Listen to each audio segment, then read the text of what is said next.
9 months sa pagka-presidente ko po. Okay, thank you po, sir. We're working on it, actually, Thank you. because it's good.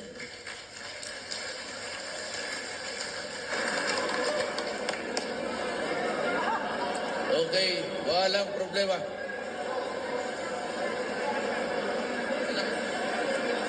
Hello, Tatay. I have no questions at all. I just want to say thank you that you have given us hope. Thank you so much. It will come to pass. Mahal na Pangulo, unan sa lahat, nagpapasalamat ako sa Panginoon. Kristiyano at Muslim kami. Ibinigay ka ng Panginoon sa amin. 1980 na kami dito. Barangay kami ni Marcos. Kami po yung unang mga nurses dito. That was 1980. Wala pong presidente talagang nakatulong na malaki kung hindi kayo po. OFW, pagmamahal sa sundalo, pagmamahal po sa community. Ang inihiling ko lang po dito, dahil matagal na po ako dito, kailangan po namin ng hospital para po doon sa mga stranded. Dahil hindi po talaga tinatanggap ngayon sa hospital. Kailangan po ito. Number 2, bigyan kami ng abogado. Abogado talaga na para ilaban. Sa totoo po, nagpapasalamat ako sa community, sa religion, sa Kristiyano, Muslim, sa mga school, sa mga hospital. King Faisal, King Saud, King Khalid, King Fahad Medical City, ito po ang mga nurses at doktor na tumutulong na malaki na hindi nyo po alam. Marami pong bulag.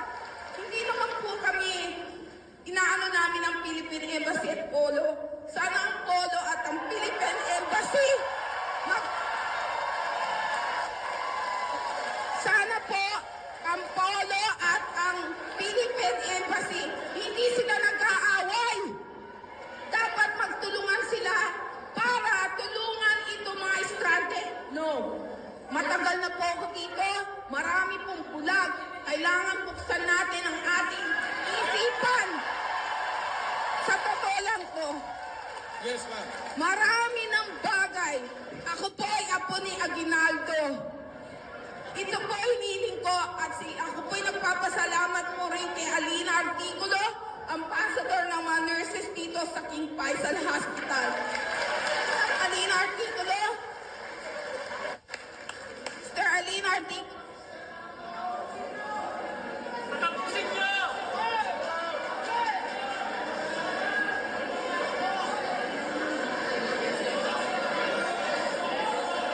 Yes, ma'am.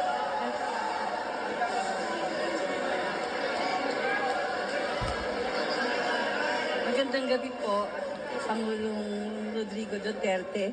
Ako po si Alina Articulo. Presidente po ako ng Philippine Nursing Association dito po sa Riyadh. Ako po ay 22 years na po dito. Ganun din po na tumutulong sa mga stranded. Siguro po maganda na kami pong mga citizen mag-promote ng partnership sa ating gobyerno. Maganda pong nagsasabi tayo ng ating mga issues and concerns sa ating presidente. Pero sana tinatanong din po natin kung ano din po yung ginawa po natin para makasuporta sa kapwa Pilipino. Ma'am, let me announce that hindi ko lang sinabi ito sa inyo, pero Bebot has something to say to you. Ito, maganda ito. And I'm ready to do it. Pag-uwi natin. Mga minamahal kong mga OFW, gusto ko malaman ninyo na pagkatapos ng announcement ng Crown Prince granting amnesty sa mga OFWs natin, ay nagpadala kami ng augmentation team para tulungan sila para ma-comply dun sa mga requirements ng amnesty program ng Kingdom of Saudi Arabia. At marami na po ang nakapag-avail Katunayan nga po, we are arranging a transportation for 250 OFWs who hopefully will be back to our country in time for the return of President Rodrigo Duterte. Nais din namin nung malaman ninyo na yung mga unpaid claims na mga OFWs natin ay under process. And one of the efforts of our augmentation team is to determine the validity of their claims. And if the validity is established, then OWA is willing to advance the money claims of all the OFWs in Saudi Arabia. Yun po ang aming ginagawa para sa inyo po. Maraming salamat po. Mabuti ho yung tanong kayo para malaman ninyo. By the time magland ako pa uwi, kasama ko na ang mga undocumented pati yung mga illegal na punta dito. They will all be ferried home. Ang first batch niyan, pag landing ko sa Davao, landing yung eroplano, dala sila. And we will continue to do that. Hindi lang kasi ninyo alam, okay, hindi mo kayo nagtatanong, that is why this is as good as any other time to ask your question. We are working very hard for you. Kaya nga ako pumunta dito, nauna nga kayo eh. Para i-announce ko na nakausap ko yung si King and he has committed so many things for you. Hintayin na lang ninyo. Pero yung naghirap, anytime you want to go home, sabihin lang ninyo, dadaling ko na kayo. The first batch is, when I land also. Yung maganda na gusto nang umuwi, katabi kita sa aeroplano, bakante.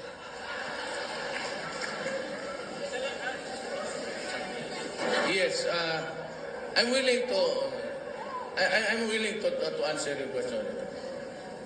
Wala kaming hangarin dito except your welfare. That is why this is my first destination. Assalamualaikum, Mr. President. Alaikum salam. Ako po si Mr. Saidali Malik.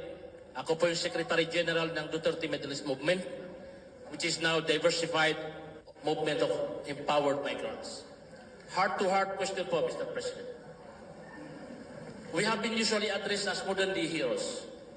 Ang tanong ko lang po, Mr. President, wala po ba kaming karapatan, being OFW, to represent public office in the government, like to serve the Filipino overseas and get the ambassadorship of, for the first time, in Saudi Arabia? Yes, Congressman of the OFW. Yeah.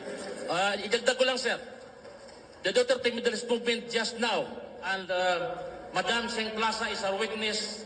We are part of the signing of the Memorandum of Understanding between the Saudi government and the Philippine government for those investors. Kasama po kami, the DMM, para doon sa $46 billion na pinirma natin ngayon sa Chamber of Commerce.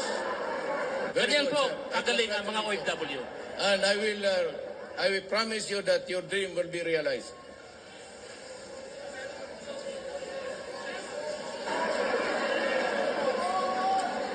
I am good until 3 o'clock in the morning.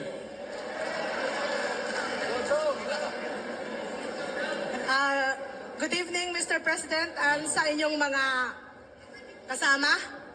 Ako po ay si Dr. Jill French Paspe, isa akong dentista na nagtatrabaho dito sa Saudi Arabia.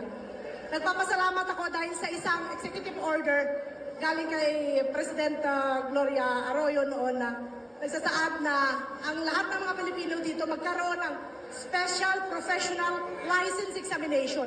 Yung mga hindi pumasa na pumunta dito, yung mga engineers, nurses, mga dentist na nag-work as dental assistant, na mabigyan sila ng exam dito ng PRC. The problem, sir, ganito, ang problema ng mga dentist, hinaing ito ng mga dentista. The first 2 years, pinagbigyan kami. This year, hindi kami pinagbigyan. Nagtataka kami, sumulat kami. We have around 30 ready dentist to take the examination, the licensure. Ni-refuse kami ng PRC dahil daw ang aming dental board of examinees, busy daw sila. Is it pwede na busy sila? Eh may mga overseas Filipino dito na gusto magkuha ng exam. Ni-refuse kami. Bebot will, si Belio. Ma'am, good evening po. Yung pong hiling ninyo na mag-conduct dito ng examination, ang PRC, gagawin na po yan. Nirefuse kayo ng dating leadership.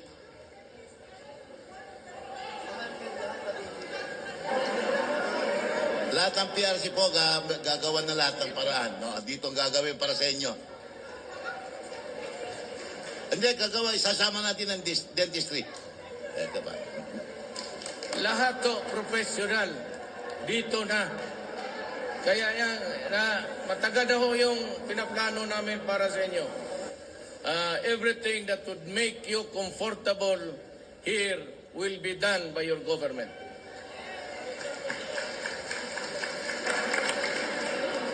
Yes, sir. Maybe, sabi nila, I'm going to Bahrain. I have about a few minutes with you. Go ahead. The boss. Last 3 questions, ha? Bigyan mo natin yung pinaka matanda na babae. Meron kanina, yung babae. Yan. Last 3 questions, ha? Okay. Yan. Ma'am, sige ma'am, yung question nyo. Magandang gabi po sa inyong Presidente at sa lahat po na pumunta dito.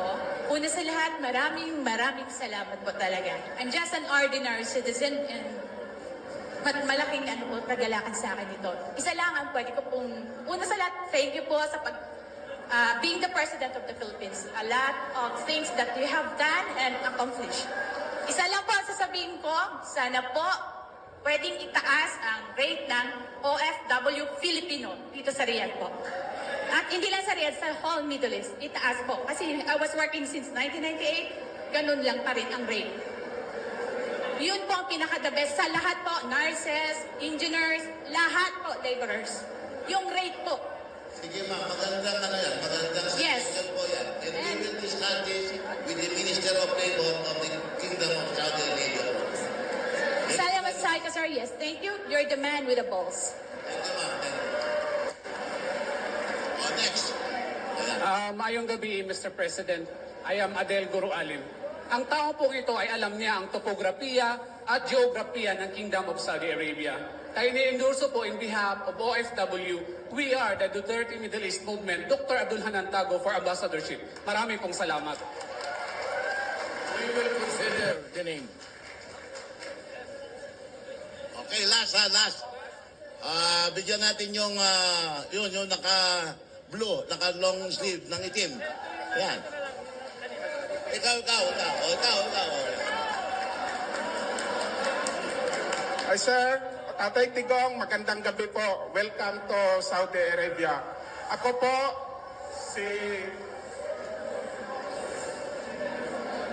po si Toto Gonzales from Alcobar, isa po sa mga volunteers sa Filipino organizations.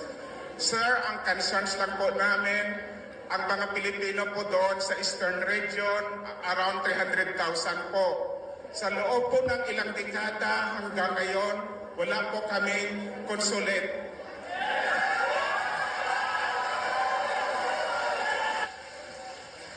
...400 kilometers po yung travel namin mula sa Khobar papunta sa Riyadh. At yung budget po ng embassy ngayong taon, binawasan pa po. Kaya hinihingi po namin sa pamagitan mo po, magkaroon po sana ng consulate or anything na magkaroon po kami ng Sige, Tatay Tigo, maraming salamat po.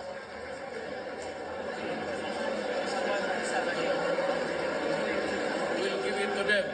Bigyan ninyo ako ng 3 buwan and you will have it. Hanap.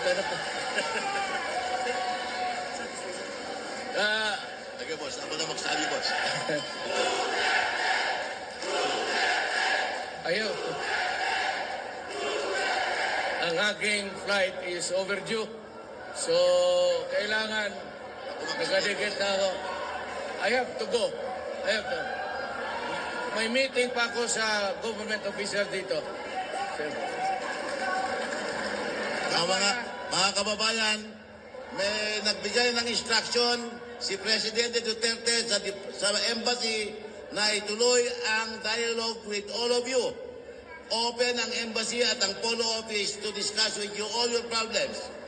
Maraming salamat po.